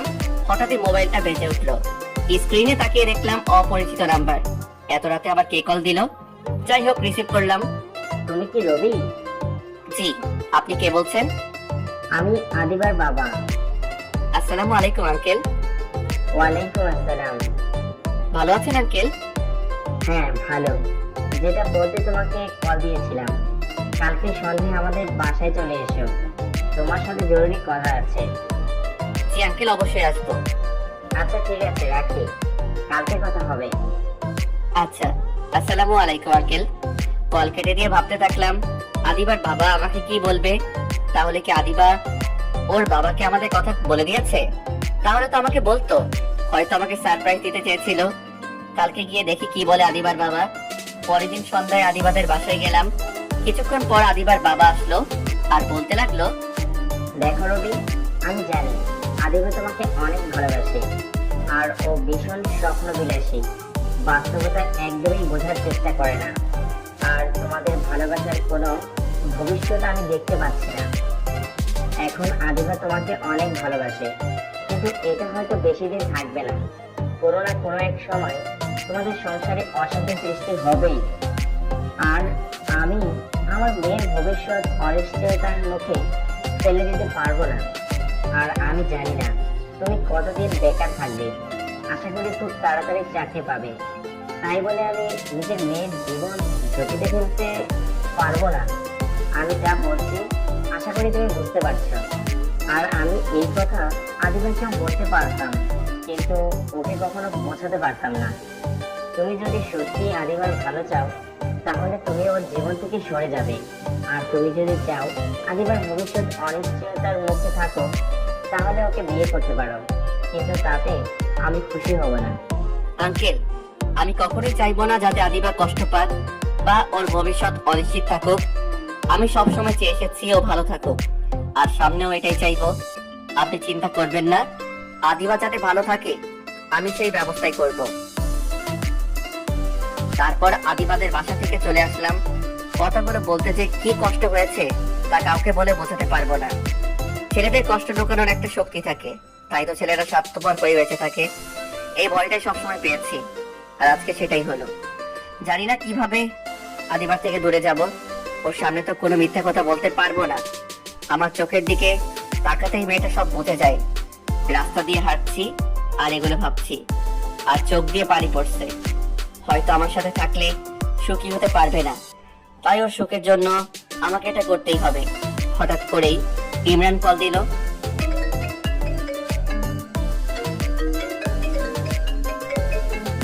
কি অবস্থা? আজকাল তো তোর কোনো খোঁজ খবর নাই। আছি কোনো রকমে। তোর কি অবস্থা?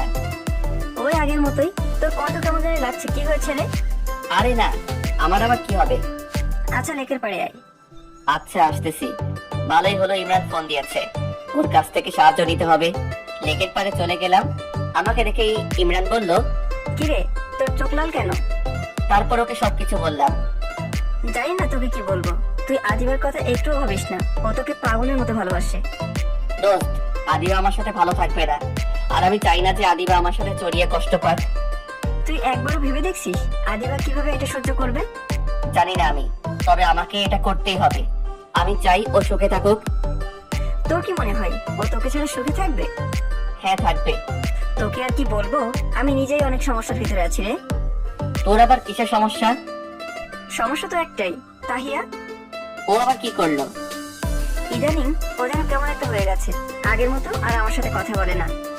অনেকবার ফোন দেওয়ার পর ধরে, রাতে অনেক সময় কল ওয়েটিং পাই। হয়তো সে অন্য কাউকে পেয়ে গেছে। এগুলো বলার জন্যই তোকে আজকে কল দিয়েছিলাম। ভাবছিলাম অনেকদিন তোর সাথে দেখা হয় না, আজকে দেখাও হবে আর কষ্টের কথা বলতে পারবো। তুই ছাড়া তো আর কেউ নেই আমার। আমাদের দুজনের জীবনটা খুবই অদ্ভুত।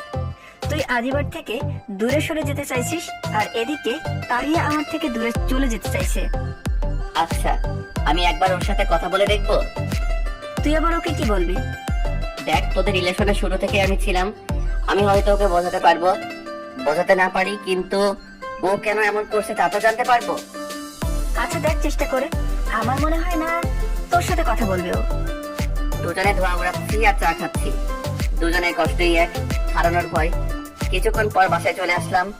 বাসায় এসে খেয়ে দিয়ে শুয়ে পড়লাম। ভালো লাগছিল না।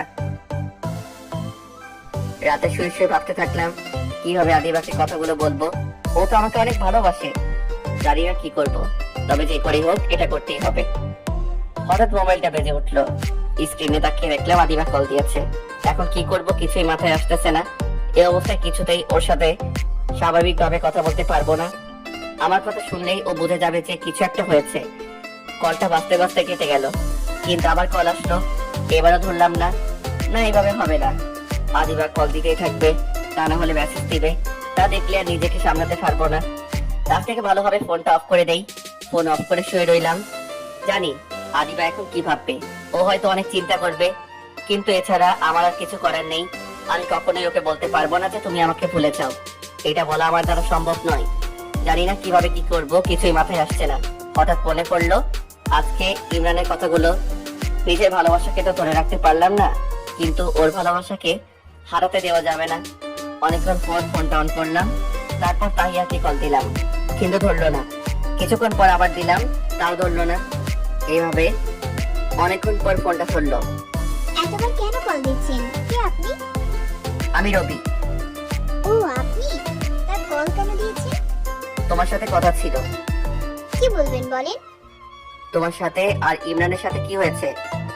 ওর সাথে আর কি হবে? তাহলে তুমি ওর সাথে কথা বলো না কেন? ও ফোন দিলে তোমাকে ওয়েটিং পায়। তুমি জানো ও তোমাকে কতটা ভালোবাসে, নাকি বুঝেও না বোঝার ভান করে আছো? দেখুন, আপনার এই ফালতু কথা শোনার টাইম আমার নাই। আমার পার্সোনাল লাইফে আপনাকে নাক গলাতে হবে না। আর ওকে এত করে ইগনোর করি, তারপরও কেন বুঝি না যে আমি আর ওকে চাই না? আপনি প্লিজ ওকে বলবেন আমাকে আর বিরক্ত না করতে।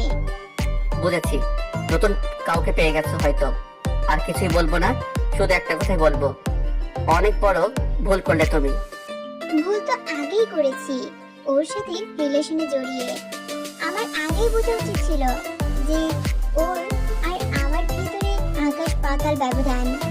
আর ও তো কিছুই করে না, এখন বিয়ে করেই বা আমাকে কি খাওয়াবে? আমি আর কিছু বললাম না, ফোনটা কেটে দিলাম। ওর এইসব কথা আর শুনতে ইচ্ছা করছে না। ভালোই হলো, ওর মতো মেয়ে ইমরানের জীবন থেকে চলে গেছে। এদের কাছে ভালোবাসাটা খেলনা হয়ে গেছে। যখন যাকে ইচ্ছে ব্যবহার করবে। তাহিয়ার সাথে কথা বলার সময় আদিবা অনেকবার ফোন দিয়েছিল, না নিতে পারছি না। মেয়েটাকে যা বলার সরাসরি বলবো। কিছুক্ষণ পর আবার আদিবা ফোন দিল। কলটা রিসিভ করে আদিবা কিছু বলার আগে বললাম, কালকে বিকালে নদীর পাড়ে এসো, কথা আছে। আর কিছু জিজ্ঞেস করো না এখন, অনেক ব্যস্ত আছি আমি, কালকে কথা হবে। আদিবাকে কিছু বলার সুযোগ না দিয়ে কলটা কেটে দিলাম। অনেক কষ্টে কথাগুলো বলেছি, জানি না কিভাবে আদিবাকে কালকে বলবো, কিছুই মাথায় আসছে না। বিছানায় শুয়ে শুয়ে এসব ভাবতেছি, চোখে ঘুম নেই, শুধু আদিবার কথা ভাবতেছি। কখন যে ঘুমিয়ে পড়েছি নিজে জানি না। সকালে ঘুম থেকে উঠতে অনেক দেরি হয়ে গেল, কারণ রাতে একদমই ঘুমাতে পারি নাই। ফ্রেশ হয়ে কিছু খেয়ে ইমরানকে কল দিয়ে লেকের পাড়ে আসতে বললাম। তাহিয়ার সাথে রাতে হওয়া কথাগুলো ওকে বললাম, তোকে একটা কথাই বলবো, যা হয়েছে ভালোর জন্যই হয়েছে। ও তোর যোগ্যই ছিল না। না, একদম কষ্ট পাচ্ছি না। আগেই ভেবেছিলাম যে এমন কিছু একটা হবে। তবে কি জানিস, ওকে অনেক ভালোবাসতাম, কিন্তু ও তার মূল্য দিল না। দোস্ত, তুই আদিবার ব্যাপারটা আর একবার ভেবে দেখ। তুই নিজেও কষ্ট পাবি আর আদিবাকেও কষ্ট দিবি। এখন বুঝতে পারছি ভালোবাসার মানুষের কাছ থেকে কষ্ট পাওয়ার আঘাত কতটা। এছাড়া যার কোনো উপায় নেই। আদিবার বাবা কখনোই আমাদের রিলেশন মেনে নিবে না। হয়তো আমি চাইলে আদিবা আমার সাথে পালিয়ে বিয়ে করতে রাজি হবে, কিন্তু অন্যকে কষ্ট দিয়ে আমরা কখনোই সুখী হতে পারবো না। আদিবার বাবা নিশ্চয়ই আদিবাকে অনেক ভালোবাসে। 4 বছরের ভালোবাসা থেকে 20 বছরের ভালোবাসার মূল্য অনেক, তাই ওনাকে কষ্ট দিতে পারবো না। আর আমি পালিয়ে গেলে আমার ফ্যামিলির কি হবে ভেবে দেখেছি? এতগুলো লোক কষ্ট পাওয়ার থেকে আমি একাই কষ্ট পাই, তাই ভালো হবে। আর আদিবার কি হবে? আশা করি একটা সময় পর ও ঠিকই সব ভুলে যাবে, আর আমাকে খারাপ ভাববে যে আমি ওকে ঠকিয়েছি। আচ্ছা, বাদ দে এসব, ভালো লাগছে না। বাসায় যাই আমি, তুইও যা। বাসায় এসে ফ্রেশ হয়ে না খেয়ে শুয়ে পড়লাম। বিকেলে ঘুম থেকে উঠে নদীর পাড়ে গেলাম। এই প্রথম আমি আদিবার আগে এসেছি। শেষবারের জন্য ওকে দেখবো তাই আগে এসেছি। শুনেছি ছেলেদের নাকি কষ্ট লুকানোর একটা শক্তি থাকে, এখন তা বুঝতে পারছি। নিজের হাতে নিজের ভালোবাসাকে কোরবানি দিতে এসেছি। অনেক স্বার্থপর আমি। আদিবার কথা একবারও ভাবলাম না। হয়তো আজকের পর আদিবার কাছে আমি ঘৃণার পাত্র হব।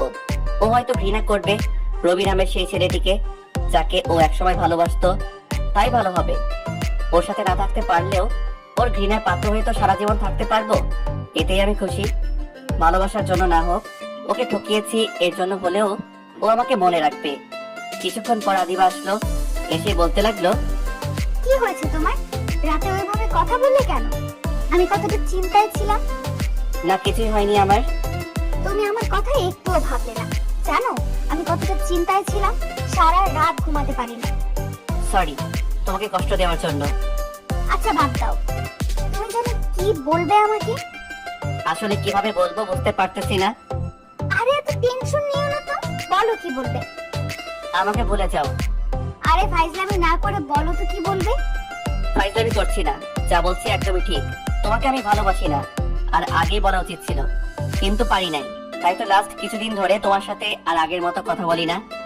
আমি অন্য একজনকে ভালোবাসি, আর গতকাল রাতে তার সাথে কথা বলেছি। তুমি প্লিজ ভুলে যাও আমাকে। কান্না জড়িত কণ্ঠে আদিবা আমাকে বলল। রবি প্লিজ আমার সাথে ফাইজলামি করো না। এমনিতেই আমি অনেক টেনশনে আছি। বলো আমাকে কি হয়েছে, কেন এমন করছো? এইবার রাগী কণ্ঠে আদিবাকে বললাম, তোকে আর কতবার বলবো আমি তোকে ভালোবাসি না। আমি অন্য একজনকে ভালোবাসি। তোকে আর আমার পছন্দ হয় না। তুই অন্য কোনো ছেলেকে খুঁজে নিস আর আমাকে তোর থেকে মুক্তি দে। আর তুই যে শুধু আমার সাথে রিলেশনে আছিস তার কি কোনো গ্যারান্টি আছে? আমার তো মনে হয় কলেজের অনেক ছেলের সাথে তোর রিলেশন আছে। অনেক বলেছিস তুই, আর না, তোকে আমি পাগলের মতো ভালোবাসতাম, আর তুই এভাবে তার প্রতিদান দিলি। আমার নিজের কাছে নিজের ঘৃণা লাগছে যে এতদিন আমি একটা নিচু মনের ছেলেকে ভালোবেসেছিলাম। তোকে আমি পাগলের মতো ভালোবাসি, আর তুই আমার সাথে প্রতারণা করলি। তোদের শরীরে তো মধ্যবিত্তের রক্ত, তাই যতই তোরা ভালো হওয়ার নাটক করিস না কেন, শেষ পর্যন্ত তোদের আসল রূপ বেরিয়ে আসে।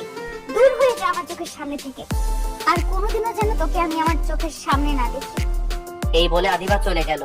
আমি হাসছি আর চোখে জল ফেলছি। শেষবারের মতো আদিবাকে দেখলাম। ইচ্ছে করে আদিবাকে ওই কথাগুলো বলেছি, কারণ আমি আদিবার চোখের জল সহ্য করতে পারছিলাম না।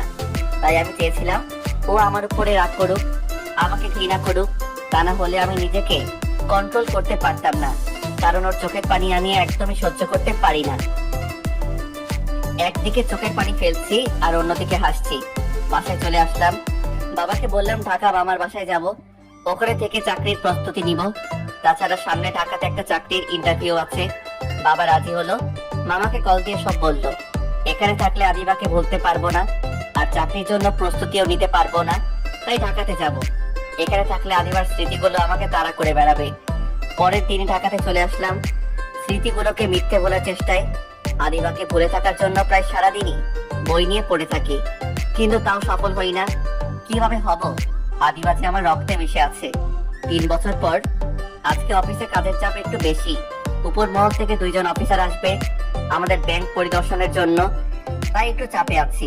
যদি কোনো ভুল হয় তাহলে ব্যাংকের মান সম্মান চলে যাবে। কাজ করতেছিলাম, কিছুক্ষণ পর শুনলাম তারা এসে গেছে। যাই হোক, আমি আমার মতো কাজ করতেছি। কিছুক্ষণ পর পিয়ন এসে বলল আমাকে নাকি ম্যানেজার স্যার ডাকতেছে। তারপর ম্যানেজার স্যারের রুমে গেলাম। ম্যানেজার স্যার বলল তারা কিছু জানতে চায়। তারপর তাদের কাছে গেলাম, তারা যা জানতে চায় তার উত্তর দিতে। আগে বুঝেছিলাম যে এরকম কিছু হবে, যেহেতু আমি ক্যাশিয়ার তাই আমার কাছে জানতে চাইবে লেনদেনের ব্যাপারে। তারপর তাদের কাছে গেলাম, কিন্তু তাদের দুজনের ভিতরে একজনকে দেখে তো অবাক হয়ে তাকিয়ে আছি। ভাবছি এটা কি করে হতে পারে। যা চাইনি তাই হলো। আবার সেই পুরোনো স্মৃতি, যে এতদিন ভোলার মিথ্যা চেষ্টা করেছি কিন্তু পারিনি। কিন্তু এতদিন পর আবার তার মুখোমুখি হব তা ভাবতে পারিনি। সেও আমাকে দেখে অবাক হয়েছে, কিন্তু শুধু একটাই পরিবর্তন, তার চোখে ভালোবাসার পরিবর্তে আমার জন্য ঘৃণা দেখতে পাচ্ছি। আমি ওর সাথে যা করেছি তাতে হয়তো আমি এটাই পাওয়ার যোগ্য ছিলাম। নিজেকে কন্ট্রোল করে তাদের সাথে পরিচিত হলাম। তারা যা জিজ্ঞেস করলো তার উত্তর দিলাম। তারা দুজন ছিল। ছেলেটাই সব প্রশ্ন করলো, কিন্তু আদিবা কিছুই বললো না। হয়তো ও আমার সাথে কথা বলতে ইচ্ছুক নয়। শুধু ওই একবারই আদিবা আমার দিকে তাকিয়েছিল, তারপর আর তাকাইনি। সবকিছু ঠিকঠাক ভাবে শেষ হলো। তারাও চলে গেল, কিন্তু রেখে গেল পুরনো সেই কষ্ট আমার জন্য। এখন এত কষ্ট পাচ্ছি কেন? আমি তো আদিবাকে ছেড়ে এসেছিলাম, শুধুই ওকে কষ্ট দিয়েছি। রাতে শুয়ে শুয়ে ভাবছি এতদিন পর কেন ওর সাথে দেখা হলো। আবার পুরনো সেই স্মৃতি আমাকে তাড়িয়ে বেড়াচ্ছে। এই 3 বছরে একটা রাতও যায়নি যে আদিবাকে না ভেবে কাটিয়েছি। ও কি এখনো আমার কথা ভাবে? না, ও আমার কথা ভাববে কেন? ও তো আমাকে ঘৃণা করে। অফিস থেকে কিছুদিনের জন্য ছুটি নিয়েছি, বাড়িতে যাব। এই 3 বছরে একবারও বাড়িতে যাইনি। যে স্মৃতি ভুলে থাকার জন্য বাড়িতে যাইনি, সেই স্মৃতি আমার সামনে চলে এসেছে। বাবাকে কল দিয়ে বললাম বাড়িতে আসার কথা। তারা অনেক খুশি হয়েছে। খুশি হবারই কথা, কারণ 3 বছর পর ছেলে বাড়ি আসবে। পরের দিন সকালে গাড়িতে উঠলাম বাড়িতে আসার জন্য। বিকেলের মধ্যেই বাড়িতে চলে আসলাম। আমাকে দেখেই মা জড়িয়ে ধরে কান্না করতে করতে বলল, এতদিন তোর আমাদের কথা একবারও মনে পড়লো না? এতবার করে যে বললাম তাও আসলি না।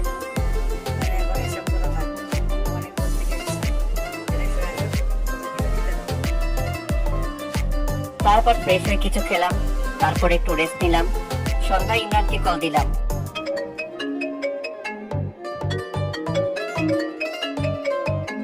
কিরে, কোথায় তুই?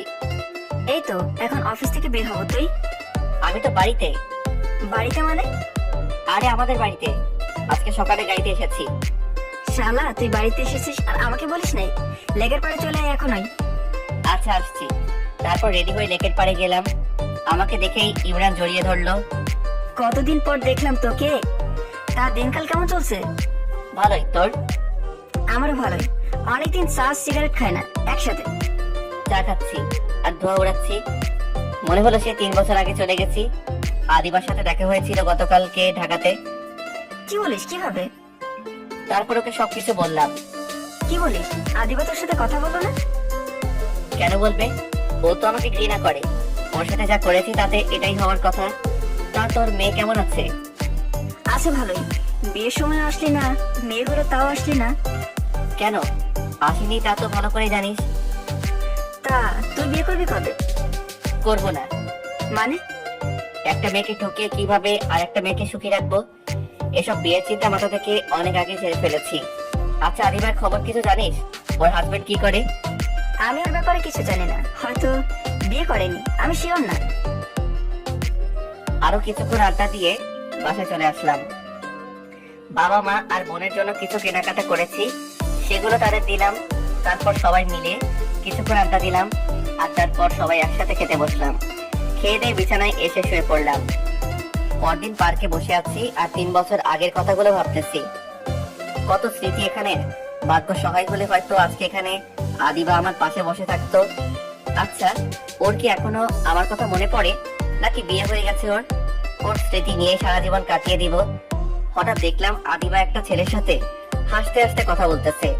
আমি তো আদিবাকে দেখে অবাক হয়ে গেছি, কারণ ওর তো ঢাকায় থাকার কথা। এখানে কি করছে? তাহলে কি ও আমার মতো ছুটি নিয়ে এসেছে?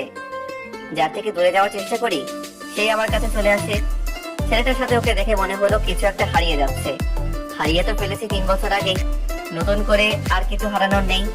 তারপরও ছেলেটার সাথে আদিবাকে ওইভাবে দেখে খারাপ লাগছে। আদিবাও আমাকে দেখেছে, কিন্তু একবারই তাকিয়েছিল, তারপর আর তাকাইনি। কেনই বা তাকাবে? ও তো আমাকে ঘৃণা করে। অন্য এক জায়গায় গিয়ে বসলাম। ওখানে আদিবাকে ওই ছেলেটার সাথে দেখে একদমই সহ্য হচ্ছিল না, তাই চলে এসেছি। ওই ছেলেটা হয়তো ওর হাজবেন্ড হবে, না হলে বয়ফ্রেন্ড। না, এখানে আর ভালো লাগছে না, যাই লেকের পাড়ে গিয়ে বসি। লেকের পাড়ে গিয়ে সিগারেট খাচ্ছি আর ভাবছি দুনিয়াটা বড়ই অদ্ভুত। কখন কার সাথে কি ঘটে তা কেউ বলতে পারে না। এখানে যেখানে আদিবার পাশে আমার থাকার কথা, সেখানে আজ অন্য কেউ। জানি না আদিবার সাথে কেন দেখা হলো, না নিতে পারছি না। বাসায় চলে আসলাম। বাসায় এসে না খেয়ে শুয়ে পড়লাম, কিন্তু কিছুতেই ঘুম আসছে না। মনে হচ্ছে আদিবাকে গিয়ে জড়িয়ে ধরে বলি, আদিবা আমি তোমাকে অনেক ভালোবাসি। এসব ভাবতে ভাবতে কখন যে ঘুমিয়ে পড়েছি নিজেও জানি না। ঢাকাতে রবিকে দেখে অনেক অবাক হয়েছিলাম, ভাবিনি ওর সাথে দেখা হবে আবার, কারণ আমি ওর মতো প্রতারকের মুখ দেখতে চাই না। কিন্তু আজকে আবার দেখতে হলো। ওকে দেখেই মাথাটা গরম হয়ে গেল। সাব্বিরের সাথে আমার পারিবারিক ভাবেই বিয়ে ঠিক হয়ে আছে। ছেলেটা অনেক ভালো, রবির ব্যাপারেও সবকিছু জানে। ওর সাথে কথা বলে মনটা ভালো হয়ে যায়। কিছুদিনের মধ্যে বিয়েটা হয়ে যাবে, বিয়ের জন্য ছুটি নিয়ে আসা। একটু পর সাব্বির কল দিল। সাব্বিরের সাথে কথা বলে ঘুমিয়ে পড়লাম। সকালে ঘুম থেকে উঠে ফ্রেশ হয়ে কিছু খেলাম, তারপর মিমের সাথে শপিং এ গেলাম। দুপুরে সাব্বিরের সাথে একটা রেস্টুরেন্টে লাঞ্চ করব। শপিং করে বাসায় চলে আসলাম, ফ্রেশ হলাম। একটু পর সাব্বির কল দিল, তারপর রেডি হয়ে রেস্টুরেন্টে গেলাম। দুজনে কথা বলছি। রবিকে বলেছিলাম ওর সাথে অনেকদিন হলো লাঞ্চ করি না, আজকে একসাথে লাঞ্চ করব, কিন্তু ও আসেনি। রেস্টুরেন্টে এসেছি অর্ডার করব, এমন সময় একজনকে দেখে চমকে উঠলাম। আদিবাকে দেখলাম অনেক বছর পর। ও একটা ছেলের হাত ধরে হেসে হেসে কথা বলছে। তারপর আমি ওদের কাছে গেলাম। কেমন আছো আদিবা? আপনি কে? আপনাকে তো চিনলাম না। কি বলো? আমি তো এর আগেও তোমার সাথে কথা বলেছি। আমি ইমরান, রবির বয়ফ্রেন্ড। সরি, আমি কোনো রবিকে চিনি না, আর আপনাকেও না। কি বলো? এবার রাগী কণ্ঠে বললাম, কতবার বলবো আপনাকে, আমি ওই প্রতারক রবিকে চিনি না। আপনি এখান থেকে চলে যান। শান্ত হও আদিবা, আমরা রেস্টুরেন্টে আছি। তুমি জানো রবি তোমাকে কতটা ভালোবাসে? ওই প্রতারকের কথা আমার কাছে বলার সাহস আপনাকে কে দিয়েছে? ও একটা খারাপ ছেলে। ও আমার সাথে কি করেছে তা হয়তো আপনার অজানা নয়। তারপরও কি করে বলতে পারেন ও আমাকে ভালোবাসে? ওর মতো ছেলের চরিত্রই এমন। চুপ করো, আর একটা কথাও বলবে না তুমি রবির সম্পর্কে। কি জানো তুমি ওর সম্পর্কে? কিছুই না। ওর মতো করে কেউ তোমাকে কখনো ভালোবাসতে পারবে না। একটা ছেলে কতটা ভালোবাসলে তার ভালোবাসাকে কোরবানি দিতে পারে তা আমার জানা নেই। তোমার মনে একবারও প্রশ্ন জাগেনি যে ছেলেটা তোমাকে পাগলের মতো ভালোবাসে, সে কি করে হঠাৎ ব্রেকআপের কথা বলতে পারে? আপনার কথা আমি কিছুই বুঝতে পারছি না। তোমার জন্মদিনের দিন রাতে রবির কাছে একটা কল আসে, আর কলটা তোমার বাবাই দিয়েছিল। তিনি রবিকে বলেছিল ওর সাথে কথা বলতে চাই। তাই পরের দিন সন্ধ্যায় রবিকে তোমাদের বাসায় আসতে বলে। রবি ভেবেছিল তুমি হয়তো তোমাদের সম্পর্কের কথা তোমার বাবাকে বলে দিয়েছিলে। রবিকে না বলে সারপ্রাইজ দিতে চেয়েছিল ওকে। কিন্তু পরের দিন তোমার বাবার সাথে দেখা করার পর তিনি রবিকে যা বলেছিল তার জন্য রবি একদম প্রস্তুত ছিল না। রবির কাছে দুইটি অপশন ছিল, হয় তোমার থেকে দূরে সরে যাওয়া, না হয় তোমাকে নিয়ে পালিয়ে যাওয়া। কিন্তু তাতে তোমার বাবা খুশি থাকতো না। তাতে তোমাদের সাথে তোমার বাবা মায়ের সম্পর্ক সারা জীবনের জন্য শেষ হতো। হয়তো সেই রকম হলে তুমিও সুখী থাকতে না রবির সাথে। তাছাড়া ও তো বেকার, তাহলে কেন তোমার জীবনটা নষ্ট করবে? তুমি হয়তো অনেক ভালো ছেলে ডিজার্ভ করো, রবির মতো বেকার নাও। ওর কাছে তোমার বাবার 20 বছরের ভালোবাসার মূল্য অনেক বেশি ছিল। রবি আমাকে বলেছিল আমি 4 বছর ধরে আদিবাকে ভালোবেসে আদিবাকে ছাড়া কিছু কল্পনা করতে পারি না। আর যে 20 বছর ধরে ওকে ভালোবাসছে, তাহলে তার কি অবস্থা হবে? তার থেকে বরং আমি ওর থেকে দূরে চলে যাই। কিন্তু রবি এটা ভেবে পাচ্ছিল না যে কি করে তোমাকে বলবে। আর ওই দিন তোমার চোখের পানি দেখে ও একদম সহ্য করতে পারেনি, তাই তোমাকে ওই কথা বলেছিল যাতে তুমি রবির উপর রাগ করো, ওকে ঘৃণা করো। তারপরের দিন ও ঢাকা চলে যায়। 3 বছর পর এখন বাড়িতে আসলো। অবশ্য আসার কারণটাও তুমি, কারণ ঢাকাতে তোমাকে দেখে ও নিজেকে সামলাতে পারেনি। ও তোমাকে এই 3 বছরে একদম ভুলতে পারেনি। 3 বছর কেন, ও তোমাকে 300 বছর হলেও ভুলতে পারবে না। আমি জানি না একটা মানুষ এতটা ভালো কিভাবে বাসতে পারে। এই কথাগুলো তোমাকে বলতে ও নিষেধ করেছিল, কিন্তু রবির সম্পর্কে তুমি যা বললে তারপর আর না বলে পারলাম না। সরি তোমাকে বিরক্ত করার জন্য। চেয়ারে বসে পড়লাম। কথাগুলো শোনার পর একদম নির্বাক হয়ে গেছি, চোখ দিয়ে পানি পড়তেছে। মনে হচ্ছে এখনই রবির কাছে চলে যাই, ওকে জড়িয়ে ধরে বলি তোমার পাগলিটা তোমাকে অনেক ভালোবাসে। আমি জানি আদিবা তুমি এখন কি বলবে। রবি তোমার জন্য পারফেক্ট, ওর মতো তোমাকে কেউ ভালোবাসতে পারবে না। আর কিছু বললাম না, কান্না করতে করতে রেস্টুরেন্ট থেকে বেরিয়ে আসলাম। বাসায় এসে বাবাকে বললাম, তুমি এমনটা কি করে করতে পারলে বাবা? আমার সুখের কথা একবারও ভাবলে না? তোমার জন্য রবি আমার থেকে দূরে চলে গেছে, কিন্তু একটা কথা কি জানো, ও চাইলে আমাকে নিয়ে পালিয়ে যেতে পারতো, কিন্তু ও তা করেনি। কারণ ওর কাছে ওর 4 বছরের ভালোবাসার থেকে তোমার 20 বছরের ভালোবাসার মূল্য বেশি মনে হয়েছে। আমাকে মাফ করে দিস মা, আমি তোর ভবিষ্যতের কথা ভেবেছিলাম। আমি মনে করেছিলাম ও বেকার, ওর সাথে তুই সুখে থাকতে পারবি না, কিন্তু এখন মনে হচ্ছে ও তোকে সত্যি অনেক ভালোবাসে। কাঁদতে কাঁদতে বাবাকে জড়িয়ে ধরে বললাম, আমি ওর সাথে সুখী থাকবো বাবা। বিকেলে নদীর পাড়ে এসে বসে আছি। আসতে চাইছিলাম না, কিন্তু না এসেও থাকতে পারলাম না। কত স্মৃতি এখানে, আদিবাকে না পাই ওর স্মৃতি নিয়ে সারা জীবন কাটিয়ে দিতে চাই। ওর স্মৃতিগুলোই আমাকে এখানে টেনে আনে। নদীর পাড়ে হাঁটছি আর এগুলো ভাবছি। হঠাৎ কাঁধে কারো হাতের স্পর্শ পেলাম, পিছনে তাকিয়ে চমকে গেলাম। আমি কি কল্পনা করছি? না, এটা সত্যি হতে পারে না। আদিবা কি করে আমার কাছে আসবে? এটা তো কেবল কল্পনাই হতে পারে। কিন্তু এ কি, আদিবা কাঁদছে কেন? কিছু বোঝে ধরার আগেই আদিবা জড়িয়ে ধরলো।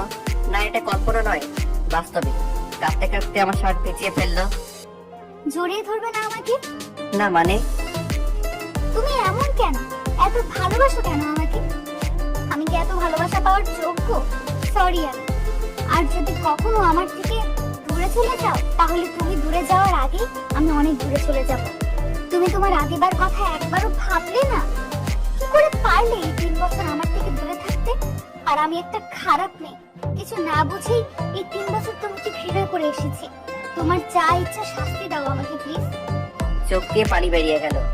আদিবাকে শক্ত করে জড়িয়ে ধরলাম। 3 বছর পর সেই স্পর্শ, মনে হচ্ছে যেন অনেক দিনের অতৃপ্ত আত্মা। দুজন দুজনকে শক্ত করে জড়িয়ে ধরে আছি। দুজনেরই চোখ দিয়ে পানি পড়ছে। আদিবা, সবাই দেখছে তো, ছাড়ো। দেখো, আমি ছাড়বো না। অনেক দিনে জমানো আবেগ এত সহজে শেষ হবার নয়। এই নদীর পাড়ের অনেক স্মৃতির সাথে আরো একটা স্মৃতি যোগ হলো, ফিরে পাওয়ার স্মৃতি। কিছুদিন পর 2 পরিবারের সম্মতিতে আমাদের বিয়ে ঠিক হলো। আমাদের জন্য দোয়া করবেন। আমাদের চ্যানেলে নতুন নতুন গল্পগুলো পেতে এক্ষুনি চ্যানেলটি সাবস্ক্রাইব করে পাশে থাকা বেল বাটনটি বাজিয়ে দিন।